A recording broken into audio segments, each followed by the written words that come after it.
नमस्कार दोस्तों, एक और PYQ सीरीज में आपका स्वागत है। हम लोग पिछले सालों के प्रश्न देख रहे हैं इंडियन पॉलिटी के, भारतीय राज व्यवस्था के। इसके पहले मैं बहुत सारे क्वेश्चंस आपको करा भी चुका हूं, तो आप वो वीडियोस भी देख लीजिएगा जो इंडियन पॉलिटी के PYQ हैं। इस वीडियो को भी हम स्टार्ट करते हैं, लेकिन इसके पहले मैं आपको ये बता दूं, जो प्रीवियस ईयर क्वेश्चंस हैं काफी इंपॉर्टेंट हैं। हर वीडियो में आपको बताता हूँ, लेकिन मेरा फर्ज है मैं आपको हर वीडियो में बताऊं भी। और पीवाईक्यू आपके रिपीट भी होते हैं। अगर आप बीपीएससी का पेपर दे रहे हैं तो हम लोग बीपीएससी के पीवाईक्यू देख रहे हैं, बीपीएससी में रिपीट होंगे।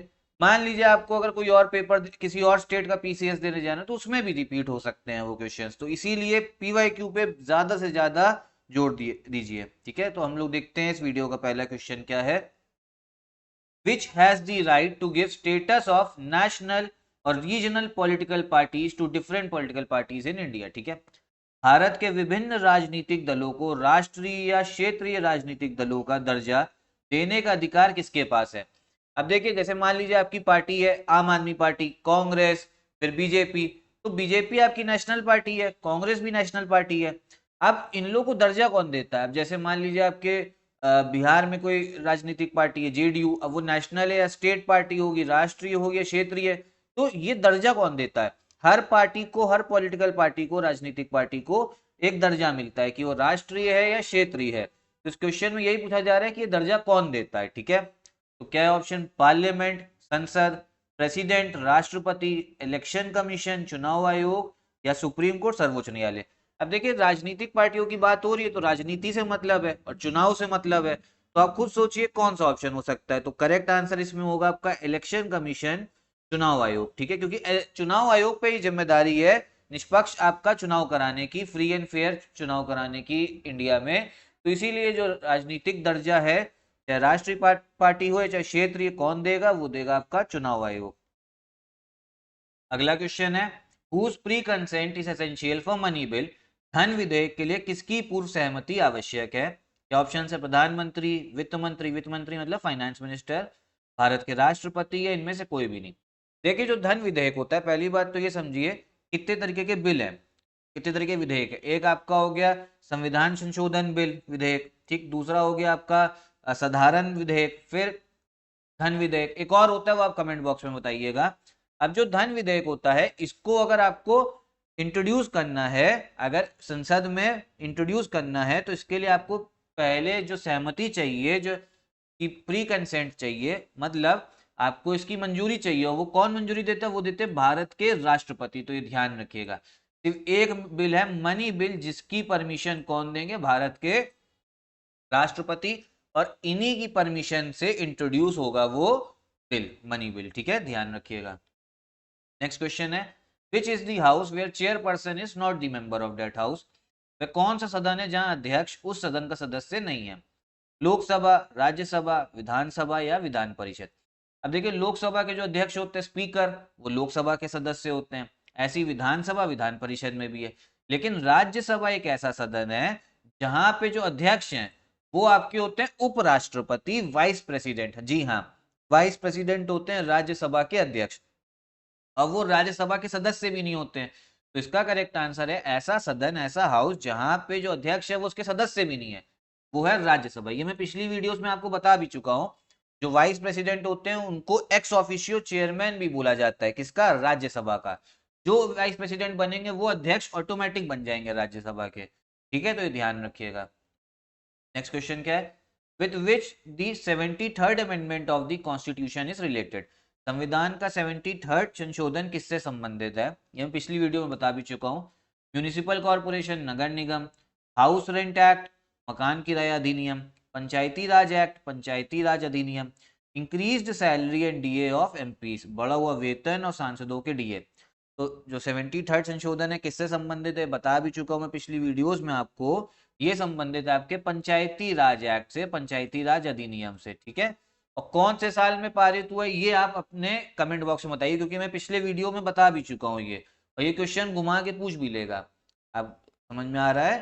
ठीक है, कोई डाउट हो तो कमेंट बॉक्स में आप पूछते भी रहिएगा, और जो मैं आपसे कह रहा हूँ कमेंट करने को, वो कमेंट भी करिए। ठीक है, नेक्स्ट क्वेश्चन क्या है, who is not entitled to take part in the activities of Lok Sabha.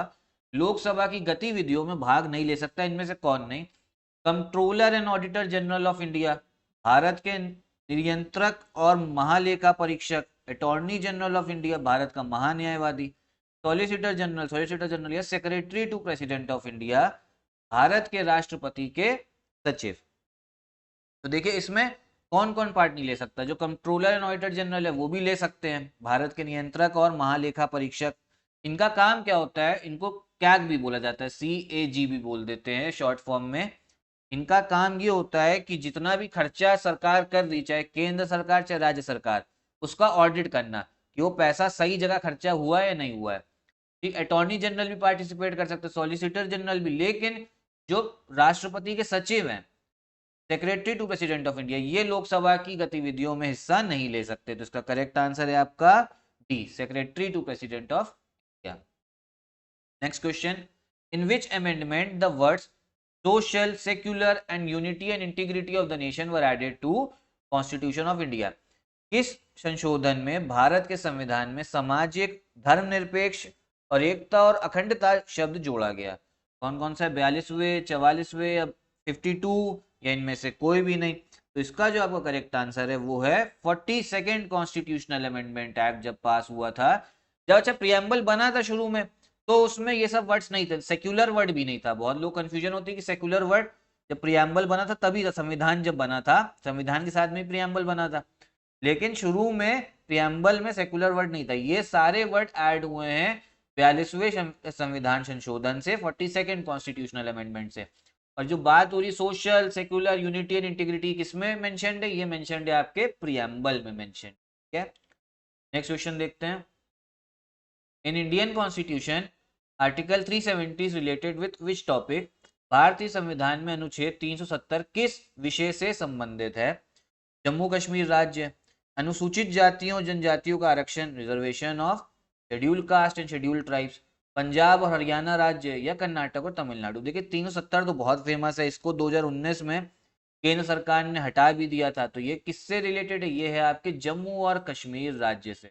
और जब 370 हटाया तो जो जम्मू और कश्मीर राज्य था इसको दो हिस्सों में तोड़ दिया गया था। पहले ये स्टेट था, फिर इसको यूनियन टेरिटरी बना दी थी। जम्मू कश्मीर एक यूनियन टेरिटरी बनी थी और एक लद्दाख बनी थी, मतलब एक राज्य को तोड़ के दो केंद्र शासित प्रदेश बना दिए गए थे। कौन कौन से? जम्मू और कश्मीर और लद्दाख। ठीक है, अगला क्वेश्चन देखते हैं।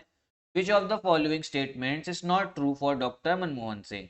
डॉक्टर मनमोहन सिंह के लिए निम्नलिखित में से कौन सा कथन सही नहीं है? भारत के पूर्व वित्त मंत्री, फॉर्मर फाइनेंस मिनिस्टर, आरबीआई के पूर्व governor, governor of RBI, UGC के पूर्व अध्यक्ष या आईएमएफ के पूर्व अध्यक्ष? देखिए इसमें जो आपको करेक्ट आंसर है वो है यूजीसी। यूजीसी का फुल फॉर्म होता है यूनिवर्सिटी ग्रांट्स कमीशन। जितनी भी यूनिवर्सिटीज चल रही है उनको रेगुलेट कैसे करना है तो ये यूजीसी देखता है। तो डॉक्टर मनमोहन सिंह थे तो एक बहुत बड़े अर्थशास्त्री हैं, इकोनॉमिस्ट हैं, फाइनेंस मिनिस्टर भी रह चुके हैं वो भारत के, गवर्नर, आरबीआई के गवर्नर भी रह चुके हैं और डायरेक्टर ऑफ आईएमएफ भी रह चुके हैं। बस वो यूजीसी किसे संबंधित है? वो है संबंधित एजुकेशन से। लेकिन डॉक्टर मनमोहन सिंह तो अर्थशास्त्री। ऐसे भी आप लोग घुमा फिरा के एलिमिनेट कर सकते हो, थोड़ा तुक्का उक्का लगा, तुक्का तो नहीं कहेंगे इसको लेकिन कॉमन सेंस बोलेंगे, कॉमन सेंस लगा के आप थोड़ा एलिमिनेशन भी कर सकते हो। तो इसमें आपको पता लगेगा कि जो यूजीसी के पूर्व अध्यक्ष है वो नहीं रहे हैं, ठीक है, क्योंकि वो इकोनॉमिस्ट थे। तो इसका करेक्ट आंसर है UGC, former chairman of UGC. Next question देखते हैं। विच sequence is true for the following post in Indian constitution? भारतीय संविधान में निम्नलिखित पदों के लिए कौन सा अनुक्रम सही है? अब देखिए क्या है, भारत के मुख्य न्यायाधीश, फिर मुख्य चुनाव आयुक्त, राज्यों के राज्यपालों के मुख्यमंत्री, chief ministers of state, governor of states. ठीक है, मतलब इसमें बोला जा रहा है पोस्ट बताइए कौन सबसे आगे है। फिर राज्यों के राज्यपाल, फिर मुख्य न्यायाधीश, फिर मुख्यमंत्री, फिर मुख्य चुनाव आयुक्त, फिर मुख्यमंत्री, फिर भारत के मुख्य न्यायाधीश, मुख्य चुनाव आयुक्त, ऐसे बोला जा रहा है। तो इसमें जो करेक्ट आंसर है वो है आपका बी।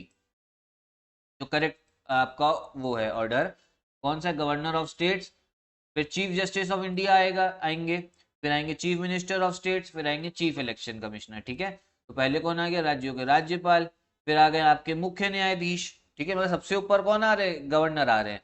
फिर आएंगे राज्यों के मुख्यमंत्री, मतलब मुख्यमंत्री से भी ऊपर राज्यपाल है, और फिर उनके बाद में आएंगे मुख्य चुनाव आयुक्त। ठीक है, तो ये आपका करेक्ट सीक्वेंस है, करेक्ट अनुक्रम है। नेक्स्ट क्वेश्चन क्या है? Recommendation to the president of India on the specific union state fiscal relations are made by, विशिष्ट केंद्रीय राज्य राजकोषीय संबंधों पर भारतीय राष्ट्रपति की सिफारिश किसके द्वारा की जाती है? तो कौन कौन सा ऑप्शन? फाइनेंस मिनिस्टर, वित्त मंत्री, आरबीआई भारतीय रिजर्व बैंक, प्लानिंग कमीशन, योजना आयोग, फाइनेंस कमीशन, वित्त आयोग। तो देखिए, जो आपके यूनियन स्टेट फिजिकल रिलेशंस हैं आपके, जिसका मतलब ये होता है जो आपका जितना भी टैक्स आ रहा है उसको कैसे बांटा जाए, केंद्र सरकार राज्यों में आपस में कैसे बांटे, इसका मतलब ये सीधा सीधा ये बोला जा रहा है। तो उसमें जो रिकमेंडेशन है, उसमें जो एडवाइस है, वो कौन देता है? वो देता है आपका फाइनेंस कमीशन, वित्त आयोग देता है। ठीक है, तो ध्यान रखिएगा, फाइनेंस मिनिस्टर नहीं देंगे क्योंकि ये तो केंद्र सरकार को रिकमेंडेशन दी जा रही है, तो कौन देता है? फाइनेंस कमीशन और या वित्त आयोग। ठीक है, तो ये ध्यान रखिएगा। तो ये थे इस वीडियो के क्वेश्चंस, इनको एक बार फिर से देख लीजिएगा।